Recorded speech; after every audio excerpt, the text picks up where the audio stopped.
Okay, let me tell you the issue here in the spiritual practice of who am I. Probably you've been involved in a who am I approach for long enough, and what's the issue? What's the misguidance in this practice? Is this people tend to sit with the who am I question as a background. You know, people sit in the meditation and then have the people put the who am I as a background and allow the background to allow the mental ripples to surface, right? And one of the practice is that. However, that's not the end. You know, there are a few. There's one more thing, not few, but one more thing we need to add in the practice is we gotta dismantle the mind. Without dismantling the mind, there is no way the person can see the true nature of the consciousness itself. So, yes, who am I approach is asking who am I is good, but we also need to do the deconstructive work. The reason for people to fail or give up the who am I approach is because they tend to just sit with that questions and allow the mind to resurface, right? And that becomes a habit, just asking who am I, allowing the answer to come. Who am I? Allowing the answer to come. That itself becomes the conditioning. We're controlling the body to sit in meditation, and we're asking ourselves with that question, and having that question, repeating that question becomes a mental conditioning. And when we don't see the truth, right? What happens when we don't feel this? When we don't see the truth, and when we get bored, we end up giving up. So, not to give up, you really need to add the deconstructive part in the practice.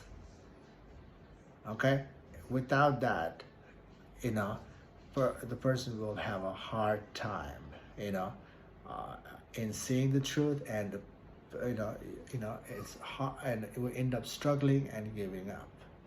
If you have given up, now add the deconstructive work. Dismantle your preferences, dismantle your belief. It's the same thing, whether you call it preference or belief, it's the same thing, or ideas, same thing. So you got to do the work on that part, okay? And when people ask who am I, right? When we have the who am I question on the background, we end up with the meaningful answers, and we stop the practice there. So these are the highest meaning people can see here in this practice. First, we definitely start with a gross level of who am I, right? In a material sense, and the body sense, mental sense, right? And build up.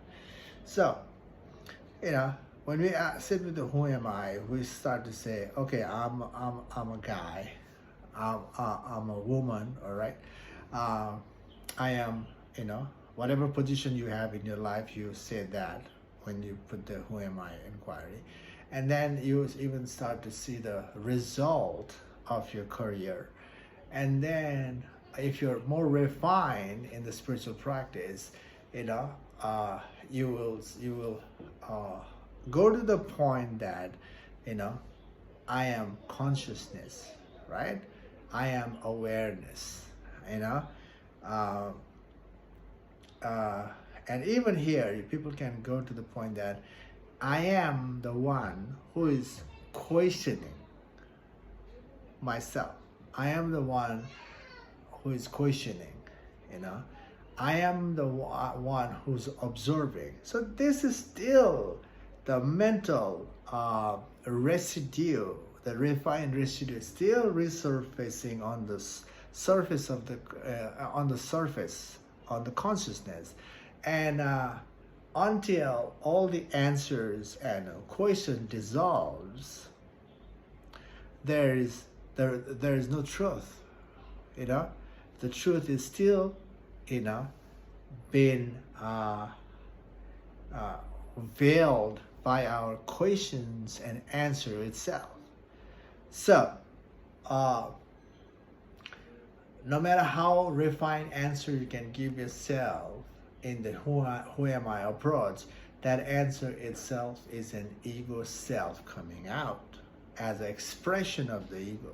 And truth is about dissolving the ego. We must, have this as a background in our mind as one of the idea that it's about dissolving the ego, not bringing out the refined, updated ego.